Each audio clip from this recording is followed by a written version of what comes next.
Turistët vendase të huaj që vizitojnë Thethin tashmë mund të përjetojnë bukuritë natyrore të kësaj zone përmes rrugës nga bregu i Lumit drejt fshatit Theth. Ky segment është pjesë e lotit të dytë të rrugës së Dugaxhinit, ku janë kryer punime për zgjerimin e trases, nivelimin e terrenit dhe ndërtimin e mureve mbrojtëse, duke përmirësuar infrastrukturën dhe sigurinë përgjatë këtij aksi rrugor. Investimi pritet ta kthejë këtë zonë në një pol të rëndësishëm turizmi, duke i dhënë një dimension tjetër edhe zhvillimit ekonomik. Loti i parë i kësaj rruge ishte 17 km, ndërsa i dyti 30. Kjo rrugë konsiderohet si një nga ndërhyrjet më të rëndësishme në infrastrukturë, jo vetëm për zonën e Dugaxhinit, por për të gjithë bashkinë e Shkodrës, pasi mundëson rigjallërimin social dhe ekonomik të fshatrave, si pjesë e projektit Rrugët e Bardha. Rruga e Dugaxhinit, ku përfshihen disa fshatra, mes tyre Kiri, Nicaj, Shosh, Pepaj, Lotaj, Ndërlysaj, është nga segmentet ku ndërhyrjet në infrastrukturë kanë qenë të domosdoshme për lehtësimin e përditshëm së banorëve vendas dhe jo vetëm. Segmenti nga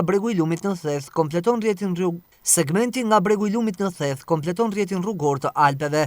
Thethi ka një histori 2800 vjeçare, ndërsa në vitin 1966 është shpallur park kombëtar. Si pjesë e Alpeve të Shqipërisë, ai është kthyer në një pikë referimi për turizmin e aventurës dhe të natyrës, duke tërhequr vizitorë të shumtë që kërkojnë eksperjenca autentike.